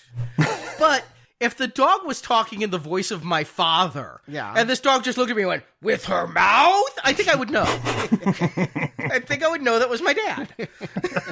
Especially if your dad sounds like Ryan Reynolds. I know you haven't seen him in 5 or 6 years or whatever, but you're going to recognize your dad's voice. Yeah, that's, well, you know, here we are trying to apply ourselves into this role of, let's stick with it's nice. It's nice the idea that this child that didn't know his father realized he needed him and had an opportunity to reconnect even when it looked like all hope was lost. The thing that freaks me out is, where was the body? Like, okay, so he's put back in the body, like, from the morgue?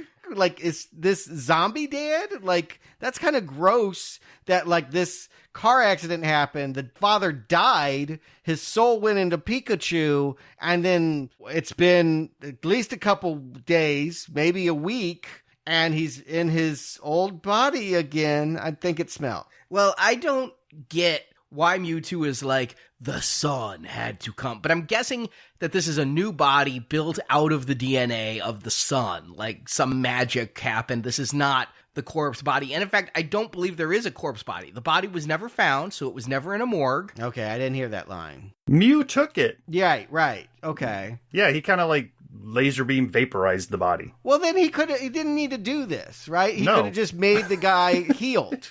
Right. He could have just healed the human and he could be a human still. I thought he moved him out of his body because his body died. I thought that was what the choice that was made was, this car accident is going to kill him unless I move him into another living being. So I'll put him in Pikachu until something. Right. These are those details that, like, on the surface, you can just skim over, but if you start digging, it all unravels. Let me ask, do you think it was part of the original ending that his dad would remain Pikachu? And then Ryan Reynolds either consented to this cameo or they really felt like they needed to show us the actor in this final scene? It's weird because if you find out that Detective Pikachu is the father's spirit in a Pokemon body, to me that's nightmarish. You don't want that to be the end of it, is my dad's now my pet. You know, it's just, you gotta get him back. Sounds like an 80s sitcom to me. I think it could go 5 seasons if this were 1986. Hey, My Mother the Car only made 2 episodes. Yeah, well, I mean, there was no such thing as syndicated television back then. I think that there would have been an audience for something so weird. But if this movie does as well as it's thinking, and I think that, yes, globally, you've told me how much those animated movies make. This thing globally has already made its budget back, and I think it's going to make a lot of money and there will be a sequel. How do you get Ryan Reynolds back in the Pikachu? Yeah, you figure out, you can try some way. Obviously, when they go forward, he's the voice of Pikachu again. You do not have the actor in the movie. But that's, again, contrivance is the way to go. The movie makers have said maybe the next movie wouldn't have Pikachu or Tim. They're talking about a Pokemon cinematic universe where they could have different stories with different Pokemon, and then they'd all come together sometime. No Pikachu. It's never happened, and it will never happen. Right. That's some hubris that I don't think they understand their audience a little bit then. No way on that. I can admit that maybe they'll have Pikachu with a new human. Like, I don't know that Justice Smith is going to be getting the phone call again, or Ryan Reynolds, but Pikachu will be there. Well, will you? Justin, Stuart, do you recommend Pokemon Detective Pikachu? Justin. This one's weird. I mean, had we not been in this series and I just decided to take my kids to this movie, I can say, yes, I had a fun time. I didn't necessarily understand it all. But, you know, having been with this series for a while, there's a few things in here that I could pick out from having just watched all these other movies. And I enjoyed a lot of those things on screen. But I also had the experience of going with my son, who has been a Pokemon fan, and getting his perspective on it. He was picking out things that I, you know, even having watched these, wasn't picking out. He noticed that Tim's shirt kept changing throughout the movie. I don't know when he went home and changed it, but he had the unknown symbols on his shirt, and it was a different one in a lot of different scenes. Weird.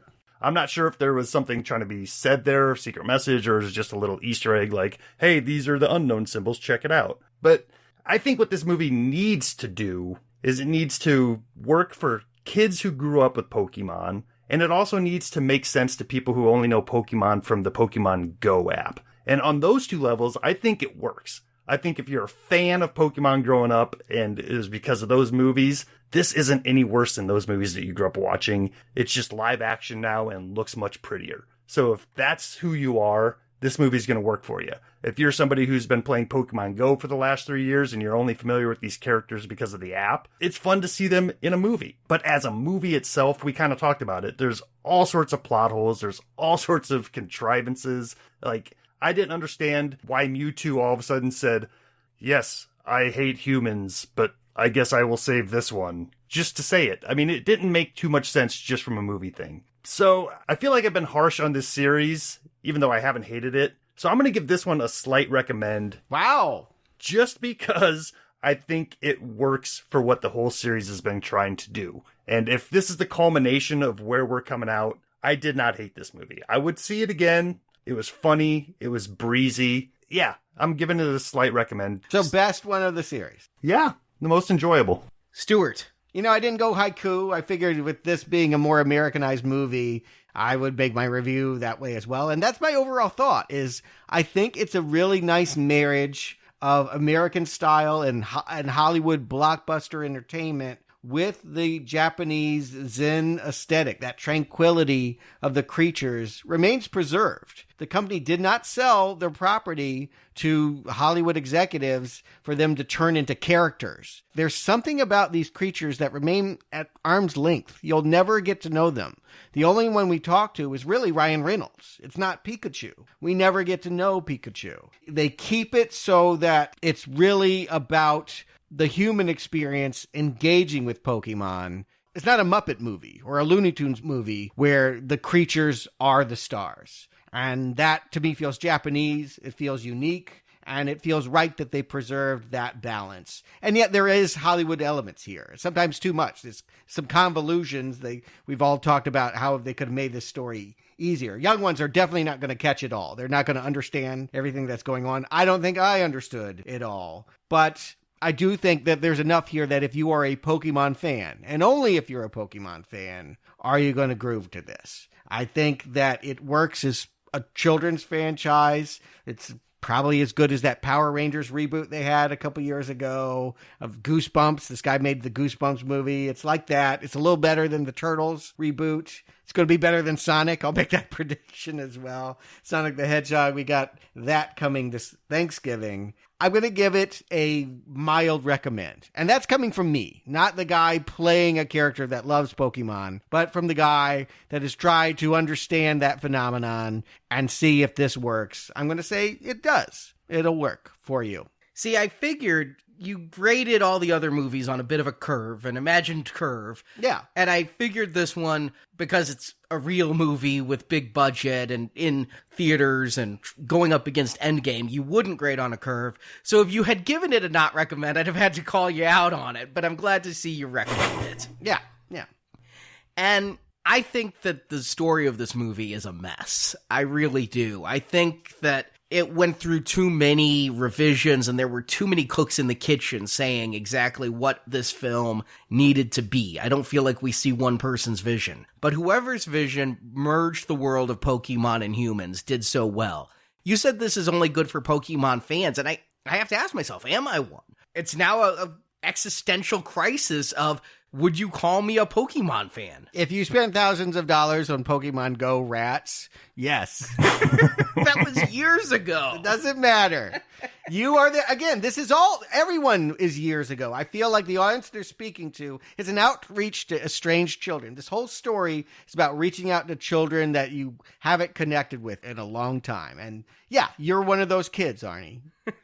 Well, it's good to be a millennial for a change.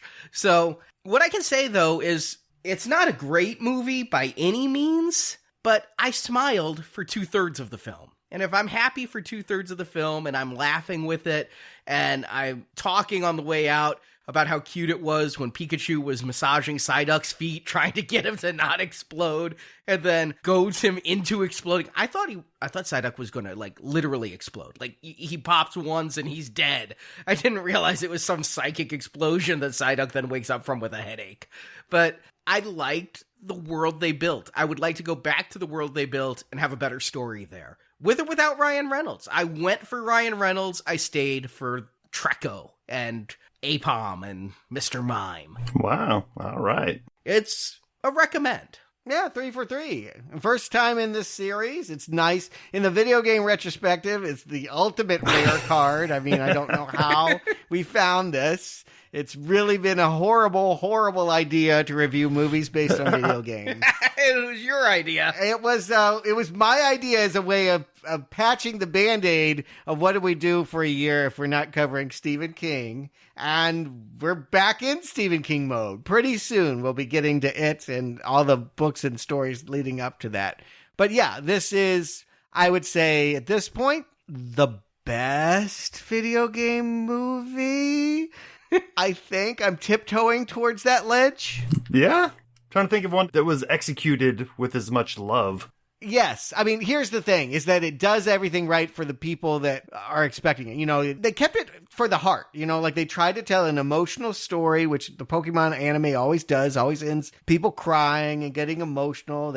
That was where they wanted it to be. They didn't turn it into action movie fodder. And it would have been very easy to pump up the characters, have them all wisecracking, have Ryan Reynolds be Ryan Reynolds and show a lot of sass and forget that human element. And instead, they stayed true to what they made with that anime and with that game, I guess. I still haven't played that game, but I think this is the best one. Maybe. I think I'll agree with you. If I were ranking all the video game movies that we have watched, this one is the first one to be fully competent. It's slightly better than the equally convoluted Tomb Raiders I recommended. I was about to say the Tomb Raider reboot, Need for Speed, and some of the Resident Evils are the only ones that could give it a run for its money. Yeah, I mean, I'll say that after our semester of Pokemon studies, I'd much rather go back and take the 202 class of Pokemon than go back to the Uva Bowl School of Filmmaking,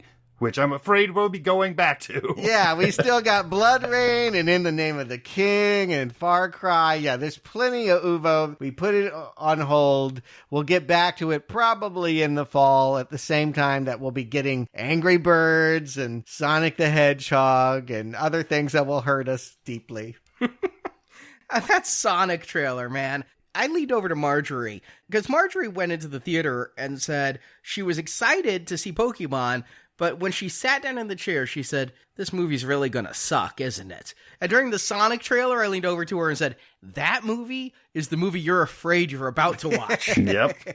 Yeah, even the cameraman for this movie, he was like, yeah, I was offered Sonic, but I didn't do it. And it does look bad. I mean, like, it does. It looks really crappy. I mean, physically, literally, it looks really bad. Well, Sonic's going for that same audience. Kids that were around in 95, 96 and had that as a property. And it just does not look like they're giving it the same love letter treatment that Pokemon gave its fans. The DP, John Matheson, said part of the reason is that they shot Sonic on digital, and he insisted on putting Detective Pikachu on film. And so that's the detail work and the why it looks as good as it is that's still that film medium that they're able to finesse in ways that digital can't. Well, we're going to step away from video games and go back to a different series that's doing a pickup next week, John Wick 3. Yeah, the franchise that surprisingly just keeps giving. You know, it's one of those that felt like from the onset was just another stupid action movie, but I feel like it's got legs that I never would have expected. So I'm excited to go back and see where John Wick is now in his third installment. I've got to rewatch the first two, especially the second one, because it built all that mythology up, but I remember really liking it, and I hear this has the best action of all of them. I'm really excited for John Wick. And then the week after that, we go back to the toy box for Toy Story, a highly requested retrospective series on the main feed. As for the donation feed, in case I'm getting too old for this Pokemon shit, this Friday, Lethal Weapon. Yes, the classic 80s action movie that does have an installment linked to the summer of 1989. Lethal Weapon 2 came out that summer and became an enormous hit, changed action movies. But really, we got to cover the whole series. We can't just do Lethal Weapon 2. So for Platinum, if you're able to go to that level, we're going to cover all 4 Lethal Weapon movies starting that week. You can find out all the details at nowplayingpodcast.com/donate, and including how to become a patron and get our last Friday review of Who Framed Roger Rabbit. So, listeners, thank you for all the feedback during this Pokemon series. I know that I wasn't the only one kicking and screaming as we went into Pokeworld, and we've gotten tremendous feedback from you guys, and that's really heartening. I mean, I never thought, a decade since our first retrospective, I'd ever hear the words, best series you've ever done again. But we got that feedback. That's terrific. And yeah, I didn't know what the response would be. I know that I threw myself hard in it. I'm glad I'm not emerging to get punched in the face by people telling me, why did you bother? Yeah, we worked hard on that, and I'm glad the show's found its audience. It was kind of fun, I gotta say. It was fun to connect with childhood the way that this series has allowed us to do. Yeah, I'm already feeling a little bit nostalgic for this series. It was, going into it, like both of you said, it felt like it was going to be quite a lot of work. But you know what? Looking back on it, it was fun to dive into this world and check it out for what it is. That said, I'm not anxious to sign up for the Dragon Ball Z retrospective series. Oh, come on, there's still Yu-Gi-Oh! So Justin, Stuart, thank you for playing Pokemon with me for these many weeks. Listeners, thank you for giving us a shot at the title here and sticking with us week after week. And until next time, I'm taking my Pokeballs and going home. Game over.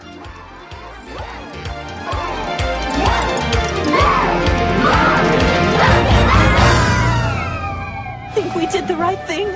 I know we did the right thing, Jessie. And it feels great. Well, this is it then.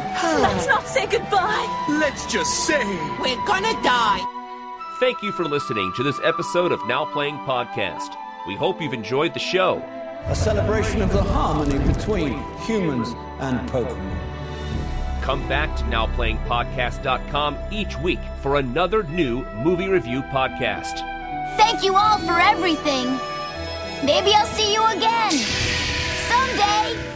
Also at our site, you can find hundreds of other movie reviews, including Star Wars, A Nightmare on Elm Street, Independence Day, the Avengers films, Back to the Future, Batman, Superman, The Fast and the Furious, and more.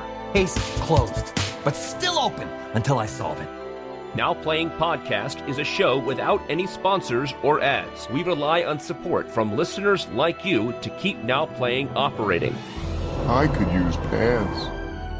You can donate to the show and, as our thank you, receive bonus podcasts. Over 150 bonus movie reviews are available to choose from on the Now Playing Podbean page, including Alien, Night of the Living Dead, Jurassic Park, Ghostbusters, Indiana Jones, Lord of the Rings, Psycho, Troll, and more. Find a full list of available bonus shows at nowplayingpodcast.com/donate. There's another credit on Pikachu's charge account. We've got to grab it. You can also join the Now Playing Patron campaign through our Podbean site. Patrons of $10 or more get a new exclusive movie review every month. Plus, even more perks, including one where you can pick a movie for our hosts to review. Find the details on our website. Take the treasure and put it there. You can follow Now Playing on Facebook and Twitter, where we post announcements of new episodes and where the hosts post movie mini reviews. Links to our social media pages are available on our homepage. I haven't seen this many strange letters since the last time I placed a personal ad. Now Playing Podcast is produced by Arnie Carvalho. Yeah, you're right. I can do it. I'm the chosen one. Associate produced by Jason Latham. He's always the hero. We're always a zero. Now Playing is edited by Stephen, Heath, and Arnie. Humans may have created me, but they will never enslave me. This cannot be my destiny. Now Playing credits read by Brock. Did you just understand me? Oh my god, you can understand me! Stop! I've been so lonely! The opinions expressed on Now Playing are those of the individual hosts and may not reflect the opinion of Venganza Media Incorporated. That's a twist. That's very twisty. Venganza Media Incorporated is not affiliated with the motion pictures reviewed or otherwise referred to herein. All movie clips and music included in this podcast are the intellectual property of the respective copyright holders. They are included here for the purpose of review and no infringement is intended. He's saying you can shove it. What? I can shove it? Now Playing Podcast is an exclusive trademark of Venganza Media Incorporated and may not be used without the expressed written permission of Venganza Media Incorporated. All rights reserved. Listen up. We got ways to make you talk. Or mine. Now Playing is a Venganza Media production, copyright 2019, and no part of this show may be reproduced, repurposed, or redistributed without the written permission of Venganza Media Incorporated. I know you can't understand me, but I will electrocute you.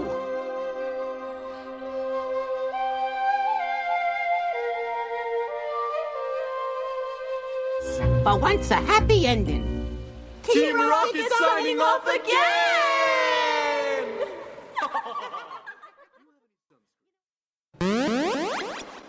I was at Target the other day, and Marjorie wanted a talking Pikachu, so I bought her the talking Pikachu, and it's got both Ryan Reynolds' voice and Pika Pika voice, and you can change its modes. All right. But there was a Mr. Mime next to it, and I stood there in Target for like a minute trying to figure out how I made it talk. Where's the button? That'd be a fun joke for them to do. They could like actually put on there with real sound bites from the movie. I could not believe my own stupidity. I bought a 2-pack, man. I got a Detective Pikachu and a Bulbasaur. Oh, I saw that one, and I saw the Detective Pikachu with the Psyduck, which would have been mine, but Marjorie wanted the talking one, and she only wanted one. And I get Ryan's appeal. It's just I have a trigger where I don't like to see immature middle-aged men because that's just. And yet you podcast with me. Well, let's take it off the therapy couch and just say that for lots of people that I have known, it is a trigger for relationships in my life that make me go, oh, I wish you could grow up. And I'm not thinking of you, Arnie. I just to clarify and clear the air and keep this podcast from being totally derailed here. It is not you. It's more just, again, at this point in my life, it's something I don't always find charming. And I think if you've had roommates that are like that, you won't think they're so charming in real life either. While we're talking about the trailers at the beginning, can I just find and kill whoever made that dog snuff film, A Dog's Purpose 2? I mean, my God, I was crying of the trailer. You see dogs die. What is this? I'm also just horrified to think that, like, a dog's purpose is to follow you around for your whole life in different reincarnations. Come on. Tyler is convinced that there's always a movie called A Dog's Life or A Dog's Trail or whatever out there, and they just keep putting it out with new actors around the footage of a dog. Yeah, I really always feel bad for the once legitimate actors, like in this case, Dennis Quaid, now having to do this. The dog's purpose is to die repeatedly on film while you watch. Yeah. That is, oh my God. Yeah, it's pretty awful. We can do this franchise as soon as we get done with video games. You know what? I can't do that. You guys, Justin, and Jacob can go watch the dog snuff. Nope, I'm not subscribing to the Hallmark Channel to get the whole series. At any rate, we are taking a break from video games. Next week, we're, I guess, keeping it still in the realm of children's entertainment, however, Toy Story. Wow, that's fast. I didn't realize we were at Toy Story. Aren't we? I think so, yeah. Oh, no, John Wick. We got John Wick. I'm like, Jesus Christ. Yeah, all right, let me re-say. Yeah, I'm like, we haven't even recorded it. It's coming out in 9 days. I know, I forget it because I'm not on it. That's why I'm just like, oh, right, I don't have anything until Toy Story. John Wick 3. Yes, Justin, you, I, and Jacob will be there to talk about a different dog snuff film. And then, week after that, is that Toy Story? I thought it was. Yes. Wow, we got to get that recorded. I know.